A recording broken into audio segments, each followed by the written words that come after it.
Olá! Estamos aqui novamente para mais um Geocast, o nosso podcast da Geoló. A Geoló é uma associação de escritórios empresariais que reúne bancas em todas as regiões do Brasil e também no exterior, auxiliando empresários, gestores de departamentos jurídicos em temas relevantes da área corporativa, trazendo novidades do mundo jurídico de forma recorrente. E hoje não será diferente. Em tempos de competição internacional, vamos falar sobre um tema que movimenta bilhões de dólares no mundo inteiro e que vai muito além do futebol, a propriedade intelectual. A Copa do Mundo de 2026 é um excelente exemplo de como marcas, direitos de imagem, licenciamento, publicidade e tecnologia se conectam. Mas mesmo quem não gosta de futebol vai perceber que as mesmas regras se aplicam ao dia a dia de empresas de todos os setores. Para tanto, temos a honra de receber o Dr. Breno Zucker. Dr. Breno, por favor, seja muito bem-vindo, meu caro. Bom dia, Bruno. Obrigado pelo convite, obrigado pelo espaço da Geoló aqui também. Acho que vai ser super interessante trazer um pouquinho do mundo da propriedade intelectual aqui, ainda com o conterrâneo mineiro, e bater esse papo aí sobre propriedade intelectual e como é que ela está inserida aqui na nossa rotina e em todos os eventos que a gente tem aí, desde publicidade até o entretenimento. Show de bola, show de bola. Para que todos conheçam um pouquinho mais sobre o Dr. Breno, ele é sócio do escritório Zucker Brito Fernandes, com sede na nossa capital mineira, Belo Horizonte, é advogado especializado em propriedade intelectual, formado pela PUC Minas, graduado pela PUC Rio, com cursos de aperfeiçoamento pela Organização Mundial de Propriedade Intelectual, também ITS Rio, além de painelista do 3º Seminário de Inteligência Artificial da PUC Rio. Estou falando aqui de forma sucinta, porque senão a gente vai acabar gastando mais tempo lendo o currículo do Dr. Breno do que efetivamente entrando nas questões que são mais pertinentes. Enfim, vamos ao que interessa. Dr. Breno, vamos a algumas questões, preparamos umas perguntinhas e vamos explorar da sua boa generosidade. Vamos lá? Vamos nessa. Vamos lá. Bom, para a gente começar, quando a gente fala em propriedade intelectual, do que a gente está falando exatamente? Como é que esse tema impacta empresas, todos os tamanhos, dos diversos setores, segmentos? O que a gente poderia abrir aí? Bom, Bruno, a propriedade intelectual é muito extensa, né? A gente tem dentro da propriedade intelectual algumas linhas que são espécies da matéria, desde a parte industrial, que a gente está falando realmente da indústria, onde a gente tem marcas, patentes, desenhos industriais, e a gente também fala do belo, né, que é o direito autoral. Relacionado ainda com a propriedade intelectual, a gente tem vários direitos que se comunicam, e aí esses direitos vão desde o entretenimento até direitos de imagem, e eles permeiam a propriedade intelectual nesse sentido, porque tanto pela amplidão da propriedade intelectual, de afetar desde uma indústria até mesmo uma produção cinematográfica ou até um evento esportivo, né? Acho que vale dizer que esse ano a OMPI, ou WIPO, né, em inglês, que é uma das cadeiras da ONU, e vale dizer isso, muita pouca gente sabe disso, trouxe para esse ano, que é o ano do esporte, né? Muito relacionado aí com talvez o maior evento esportivo de alcance global aí, que é a Copa do Mundo. Meu caro, uma marca, ela pode valer mais do que o patrimônio físico de uma empresa? Sem dúvida, Bruno. Eu acho que nessa linha que a gente está de tecnologia e com bolsas americanas super em alta, a gente tem várias empresas que têm o seu intangível, seja o seu portfólio de patentes, de tecnologia, ou até mesmo sua marca mesmo, sua comunicação, muito mais valiosa que um imóvel, né? O imóvel deprecia, a marca pode até depreciar também, mas, em suma, o ativo intangível, ele é como um ativo real, da economia real mesmo. Sensacional.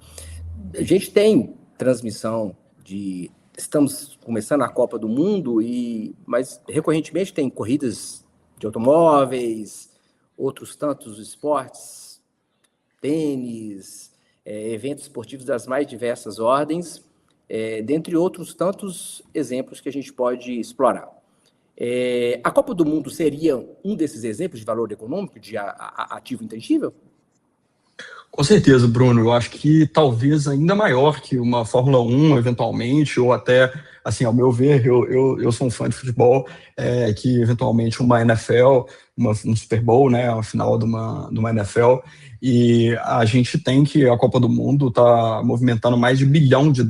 Então, assim, é um evento de uma magnitude muito grande. Eu acho que é curioso a gente entender os mecanismos com que, eventualmente, a federação, a FIFA, né, no caso, ela arrecada, né? Arrecada e faz com que seus patrocinadores e todo mundo que está conexo nesse ecossistema também arrecade, né? Afinal de contas, ninguém vai patrocinar um evento que não tem uma exposição que gere um lucro, né? No final das contas, as empresas estão atrás desse lucro aí que vem de publicidade, enfim. Aí a gente tem vários caminhos aí para seguir.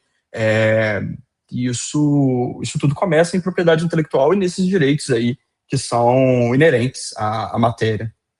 Show de bola. Meu caro, a gente sabe que muitas empresas querem aproveitar esse clima do evento, no caso a Copa do Mundo, sem desconsiderar os outros tantos, né? Para fazer promoções, campanhas. Bom, no caso da Copa do Mundo, o que efetivamente é protegido pela FIFA? Existe, vou criar aqui uma hipótese, expressões, símbolos ou elementos que podem ou não podem ser utilizados sem a devida ou com a devida autorização? Bruno, eu acho que essa pergunta é assim, fundamental para a gente entender esses mecanismos que eu comentei antes. A federação, né, a FIFA, no caso, aí, ela. E aí, para isso, talvez a gente tenha que voltar um pouquinho no tempo. Ela tem escritórios nacionais em que ela vai trabalhar vários tipos de registro. Desde uma marca, né, que é a FIFA, ou a Copa 2026, ou enfim, em inglês, um símbolo, e ela vai fazer esses depósitos em vários países, talvez todos até, que tenham a possibilidade de se registrar.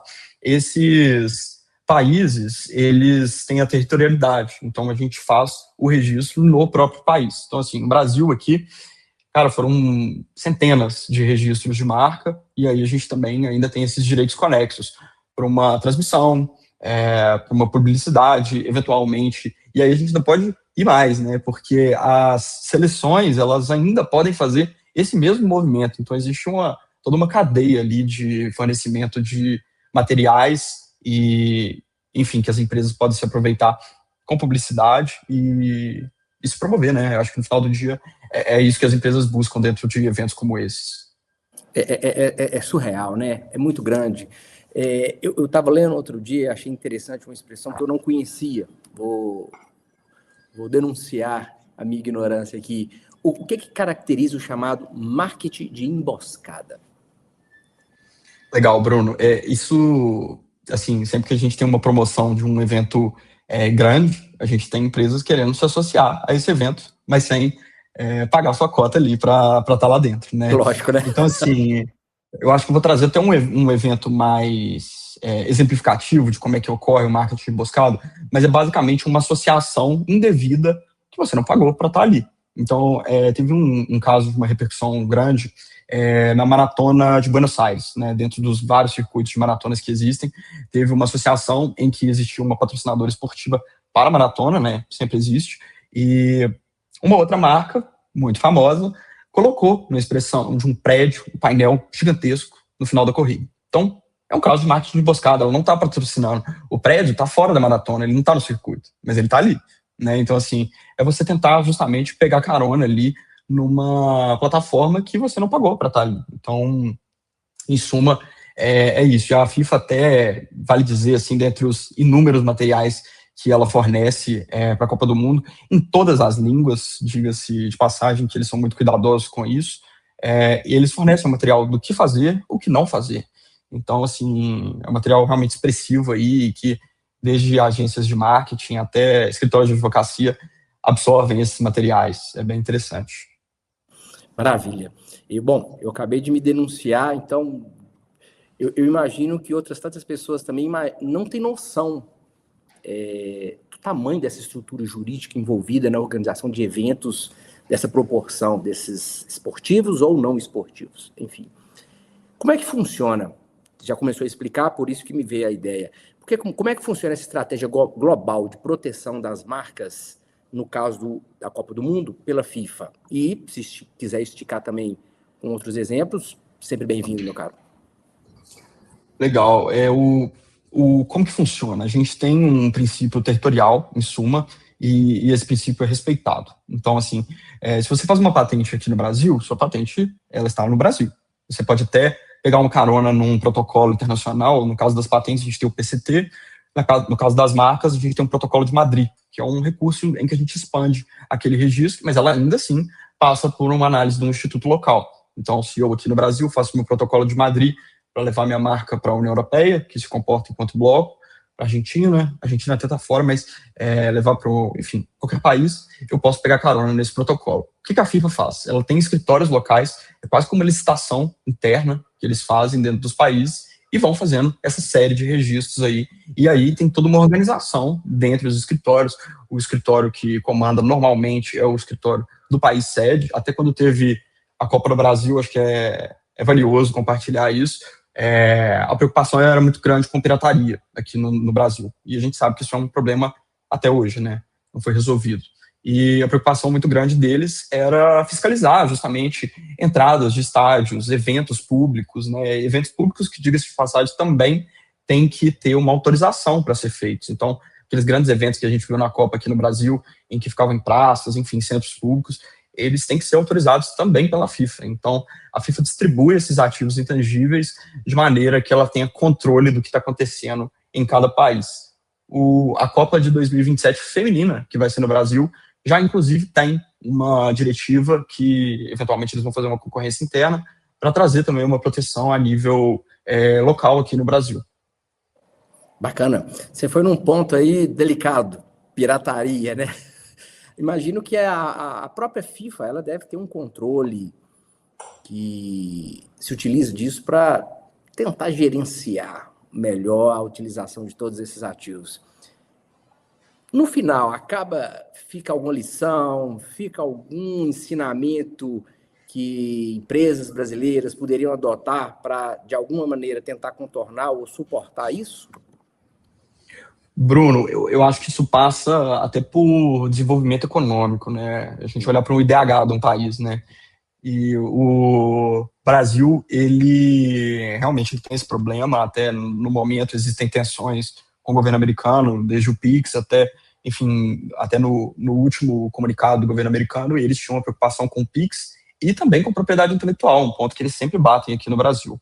Então, é um problema a ser solucionado, mas ele passa por uma educação e um desenvolvimento humano daquele país, né? Normalmente, quem está abaixo da linha do Equador tem esse problema com a gravidade maior, né? O hemisfério sul ele sofre mais com isso. Mas isso vem de educação, né? A gente tem que escolas têm que trazer esse tema mais à tona, que a gente está trazendo aqui no Geoló, super oportuno esse tema aqui. Maravilha.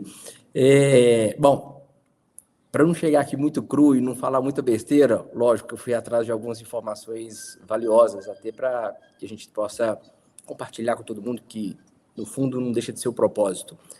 Um dos maiores ativos que a gente tem, e dos mais valiosos com relação ao evento, é justamente o conteúdo desses eventos, né? Como que funciona esses direitos de transmissão esportiva? A gente pode entrar um pouquinho nisso. Estou tocando porque eu li que existem basicamente a ideia dos direitos de exibição, do sublicenciamento e também o licenciamento de conteúdo. Vamos fazer um bate-bola em cima disso aí. Legal. A pergunta é excelente, porque eu acho que daí que talvez saia maior quantidade de conteúdo, né? E aí a gente ainda tem o ponto de quem não está nesse licenciamento, né? Ou sublicenciamento. Aqui no Brasil, para trazer os dados certinhos, a gente tem algumas empresas. A Cazé TV, ela tem os 104 confrontos da Copa do Mundo para serem exibidos e 49 tem exclusividade absoluta para exibição deles. A Cazé TV é um conglomerado ali que é apresentado por um apresentador famoso aí no YouTube e, enfim, mas tem uma produção ali a nível, talvez não global, mas relevante também. O Grupo Globo, ele tem tanto via TV aberta, fechada e streaming, 55 partidas da Copa do Mundo. E isso vai desde Sport TV, enfim, todo o ecossistema que é gigantesco, gerido pelo Grupo Globo. A gente tem SBT e a N Sports, que tem um sublicenciamento, que veio através da Casa TV, que é Live Mode também. E curioso dizer, nesse mundo que a gente está com várias plataformas de apostas esportivas, foi feito uma autorização para as plataformas esportivas, enquanto existe ali o jogo passando para se apostar, que ele seja transmitido dentro dessas casas de apostas também. Acho que o que é mais perigoso disso tudo é reproduzir com intuito comercial. Então, sua pergunta foi muito pontual nesse sentido. Assim, quem reproduz com intuito comercial, se uma outra emissora traz isso a nível comercial, ela pode, enfim, sofrer uma demanda judicial ali, ou até ser propriamente interrompida em vias extrajudiciais para transmissão. Mas via informacional, né, a gente tem o jornalismo aí super resguardado pela Lei de Direitos Autorais para essa finalidade. Cara, é muita coisa, né? A gente não tem noção realmente da dimensão que é um universo dessa proporção. E, consequentemente, é impossível não idealizar como é que funcionaria isso na prática. Bom, como bons advogados, a gente leva o raciocínio natural para a formalização, ou seja, esses contratos funcionam na prática? E aí? Vai voltar para a demanda? Vai bater lá na esfera do Poder Judiciário? Como é que funcionam esses contratos?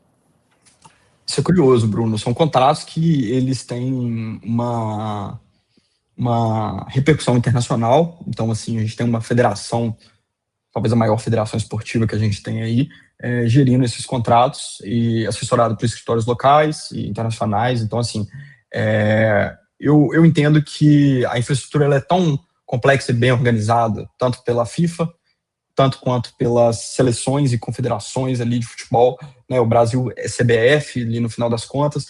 Então, é tão bem organizado isso, eu acho que ninguém se atreve, assim, é lógico que existem casos, né? A gente sempre vê caronas nesses casos aí, mas são eventos com uma repercussão muito grande que podem levar a um problema igualmente grande. Então, acho que a infraestrutura jurídica ali, nós como advogados ali devemos, acho que, admirar, né, essa infraestrutura ali que a FIFA, enfim, todo o comitê organizador propõe. Interessante, Breno. Outro dia eu estava lendo e vi uma entrevista do CEO do YouTube Brasil, onde ele compartilhava a informação de que no Brasil nós temos um volume absurdo de uploads de vídeo. E, curiosamente, só um dado, ele fala que para cada minuto são feitos uploads de 20 horas de vídeo. Então, realmente demanda, exige uma estrutura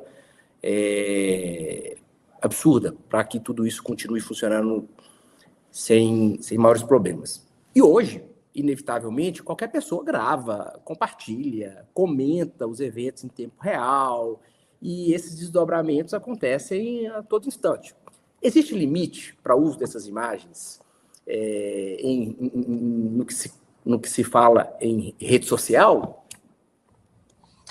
Isso é uma pergunta muito pertinente e é um caso que ele ainda é explorado e ainda existem jurisprudências ali para dizer que sim, que não, mas a regra é que o intuito comercial ele é o que não deve ser infringido ali. Então, se existe repercussão informacional, então assim, uma plataforma de notícias que tem seus, enfim, vários seguidores ali no Instagram, ela pode reproduzir um vídeo que seja de um gol da Copa do Mundo, um gol na final, tomara que o Brasil esteja lá, ele pode reproduzir esse vídeo, mas enquanto informação. Então, pode-se comentar também enquanto informação. Então, um jornal de uma emissora que não está autorizado, ele pode exibir isso enquanto informação.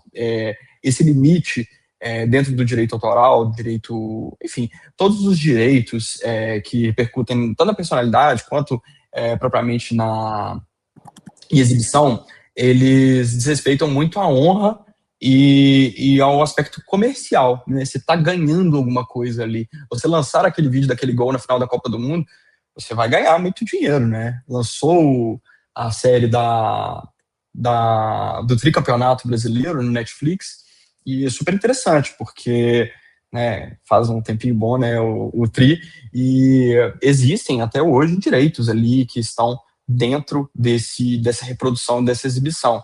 E aí, se eu levo isso, eu como um particular, tá tudo bem. Mas eu, enquanto uma empresa que vai obter o lucro com aquilo ali, a Netflix vai, possivelmente, não vai gostar disso, né? Então a gente esbarra, inclusive, nas ideias do direito civil de responsabilização.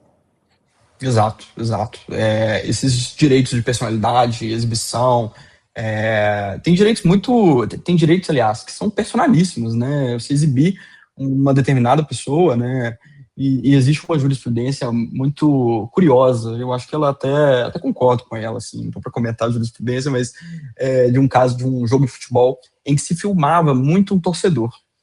E, assim, você está dando quase que uma licença expressa quando você entra dentro do estádio, porque de filme, né? Vai ter uma exibição, é óbvio que vai ter uma exibição, mas se filmou muito aquele torcedor, e isso foi para a justiça e foi discutido se realmente pegar ali e focar muito naquilo ali poderia violar um direito que é personalíssimo, por sua vez, né? Total conectado com esses direitos. Sensacional. É curioso que a gente começa a entrar num momento universal, né? Em que a IA está, de fato, transformando a forma como os conteúdos são criados. Eu estava lendo ontem uma reportagem em que o Tribunal de Justiça, salvo engano, do estado de Goiás, está avaliando uma decisão proferida por um magistrado singular em que o mérito do recurso é justamente se a decisão foi proferida por um instrumento de IA ou pelo próprio magistrado. E o argumento da parte é que o mérito não foi enfrentado de forma profunda, de forma realmente assertiva, como deveria ter sido. Enfim, no que diz respeito à propriedade intelectual, a gente está lidando com esses conteúdos gerados pela IA também. Impossível a gente não pensar nisso. É possível criar campanhas utilizando imagens inspiradas desses atletas famosos, em momentos famosos, em situações criadas por esses eventos? Bruno, essa é a maior discussão que existe dentro do panorama de inteligência artificial. A lei, ela diz que são criações do espírito humano. E a IA não tem espírito humano. Então, a gente ainda não pode atribuir nenhum tipo de crédito a ela, mas a gente é obrigado a dizer que ela participou. Então, a gente tenta ficar nesse meio, assim, mas o que está sendo discutido tanto nos tribunais americanos quanto enfim, tribunais de todo mundo, é o treinamento desses recursos de IA, porque de algum lugar eles aprenderam aquilo, né? Eles não têm pernas e mãos e nem cérebros, então eles são algoritmos, eles precisam ser treinados. Então existe uma discussão muito grande e casos até nos Estados Unidos em que talvez o cloud, que, enfim, aqui está tendo maior repercussão dentro do mundo da inteligência artificial, eles foram processados por uma associação de artistas, uma associação grande de artistas, e eles viram que o problema ia ficar muito grande. Então fizeram um maior acordo a nível de propriedade intelectual que já existiu no mundo, maior que esses de patentes, que são muito grandes,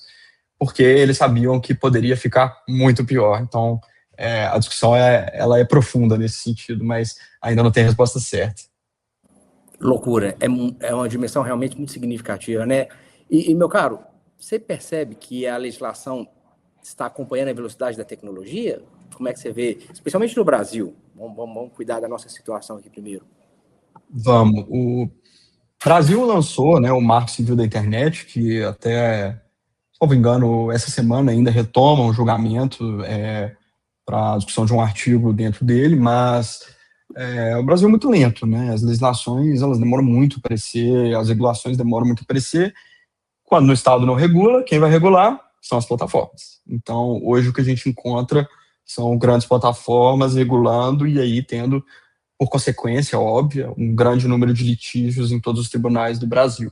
Acho que os maiores, o pior, o maior, na verdade, índice de processos judiciais da Meta, né, dona do Facebook, Instagram, WhatsApp, aqui no Brasil. Somos um dos piores aqui, justamente porque não existe regulação. A União Europeia está chegando perto de uma regulação, os Estados Unidos também está chegando perto de uma regulação. Já existem diretivas, mas aqui no Brasil é muito incipiente ainda. Sensacional. Me fala uma coisa, Quais são os erros mais comuns que essas empresas cometem em relação à propriedade intelectual? Você enxerga alguma coisa muito nítida, muito grosseira? Bom, Bruno, tava vendo o jornal, vindo para cá, voltando para o escritório, fui almoçar, tava voltando, e aí me deparei com uma notícia que uma grande emissora soltou de uma patente de uma marca. Eu falei, nossa, como que acontece uma patente de uma marca, né? A patente é patente, a marca é marca. Né? São dois institutos diferentes. Então, a gente tem um grande desconhecimento e até por isso volta ali naquela questão do desenvolvimento humano do país, enquanto alguém que desbrava a propriedade intelectual e produz tecnologia, né? O maior erro, né? A gente tem a propriedade intelectual com vários marcos temporais, então eu acho que deixar para muito tarde a propriedade intelectual é sempre um prejuízo. Uma patente, você tem 1 ano para fazer o registro dela antes que ela caia efetivamente enfim, no público, né? E assim, a gente tem, por exemplo, o Santos Dumont, o avião, ele nunca foi patente. Poderia ter sido. Então, esse é o foco. Eu acho que notar uma temporalidade ali e que isso ande junto desde uma assessoria empresarial para conceber uma empresa, uma assessoria trabalhista para também conceber, né? Empresa precisa de funcionário. Então, eu acho que é um campo que anda regulado lado a lado aos outros. Certamente seus clientes batem à sua porta, como batem na minha, e perguntam, doutor Breno, como que eu deveria proteger a minha marca? E quais são os conselhos que seriam dados para ele? Bom, eu acho que marca é dia zero. Eu sempre falo que a marca ela cai muito na mão do contador, né? E não, sem problema nenhum. O contador também, muitos desempenham essa função, mas quando tem que efetivamente ir para a justiça, só pode ser um advogado. Então, eu acho que a marca ela está ali no dia zero. Abriu o CNPJ, marca ali, já concebeu uma invenção, que pode se tornar uma invenção, né? Pô, Breno, criei aqui, cara, vou fazer essa patente aqui, vamos fazer. Então, Bruno, eu entendo que desde o dia zero essas invenções elas têm que ser trazidas à tona. Um exemplo famoso que tomou espaço agora foi uma patente da UFRJ que não foi renovada fora do Brasil. Eles não renovaram essa patente fora do Brasil. Enfim, o caso tem minúcias muito técnicas aí que eu não vou entrar, mas vai desde esse ponto até efetivamente a concepção de uma empresa, né? Breno, com todo respeito à ética, à deontologia, qual foi o caso mais inusitado ou surpreendente de violação de propriedade intelectual que você teve aí no escritório, que você teve a oportunidade de vivenciar, participar? Teve alguma situação em que você participou e que, dentro dos limites possíveis, teria como compartilhar aqui com a gente? Bruno, vou trazer para a realidade prática, né, do que a gente está vivendo da IA. Eu acho que o que repercute muito hoje são práticas utilizando IA. E aí, enfim, um caso que ele teve IA em vários pontos. Eu, além de advogado, também sei programar um pouquinho aqui, então assim, eu consigo conceber o que está acontecendo do outro lado da tela. E casos como esses, de cópias e deepfakes também, em que a pessoa ela é realmente clonada ali, ela entra numa reunião, você tem a voz delas idêntica também. Então, foram casos nesse sentido aí, em que uma pessoa tinha violação desde a sua personalidade mesmo, né? E aí a gente volta naqueles direitos personalíssimos que tem tudo a ver, e também enquanto empresa, né? Para desviar faturamento, enfim, criar uma série de danos reputacionais também. Uma curiosidade particular. E o periciamento disso? Como é que vai funcionar?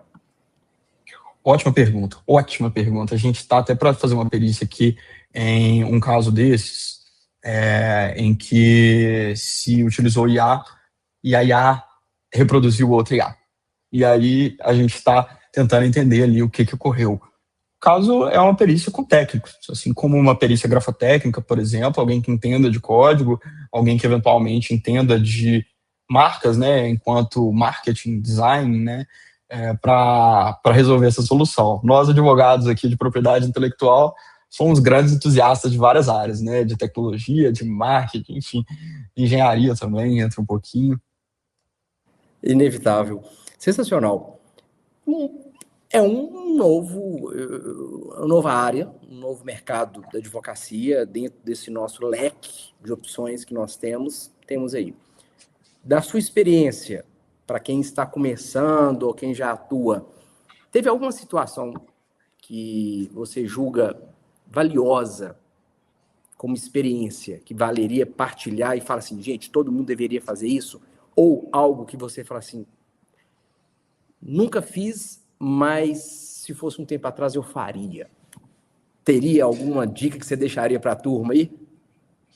Ainda sou muito novo, e inclusive estou super honrado de estar aqui, mas eu creio que para todo mundo que é entusiasta de propriedade intelectual, quer estudar, quer engrenar na área, eu acho que a pós-graduação da PUC do Rio de Janeiro é fora de série, é a mais tradicional do Brasil, é super antiga e realmente tem professores de repercussão internacional, e quando eu digo internacional, é internacional mesmo. Dão aula fora do país e têm opiniões, são ouvidos, né, desde em congressos, enfim, em ações governamentais. Eu digo para todo mundo, acho que a PUC do Rio de Janeiro foi realmente uma mudança de vida para mim e acho que para qualquer profissional de propriedade intelectual que passou por lá. Além de ir para o Rio, né? Além de ir para o Rio. A gente aqui é um pouco carente da praia, mas tudo bem. Meu É isso caro, aí. muitíssimo obrigado pela participação, pelas valiosas contribuições. Estamos aí, a Copa do Mundo mostra, mais uma vez, que a propriedade intelectual não é apenas uma questão jurídica, mas, de fato, um ativo estratégico que movimenta negócios, protege investimentos e, sem a menor sombra de dúvida, gera valor econômico. Essa é a nossa realidade, vale tanto para uma organização global como a FIFA, da proporção de uma FIFA, quanto para uma empresa familiar, uma startup que está começando em um crescimento. Agradecemos imensamente, deixo à vontade você para fazer suas considerações aí, que entenderem pertinentes, e em nome da Geoló, agradeço sua participação. Muito obrigado, Bruno. Foi excelente a oportunidade de falar um pouquinho aqui e trazer esse conhecimento. Acho que a gente tem que ser um propulsor desse conhecimento e levar ele para frente. E agradeço também a organização, agradeço meus sócios, não puderam estar presente aqui, mas estão nos acompanhando também. E a gente está muito feliz dessa parceria com a Geoló, vem sendo muito legal. E agradeço também a organização, que realmente foi impecável. Vamos torcer para o Brasil aí, né? É isso aí. Tamo junto. Muito obrigado, meu amigo. Obrigado a Bruno. todos. A gente encerra aqui e logo, logo estaremos para um novo episódio. Muito obrigado.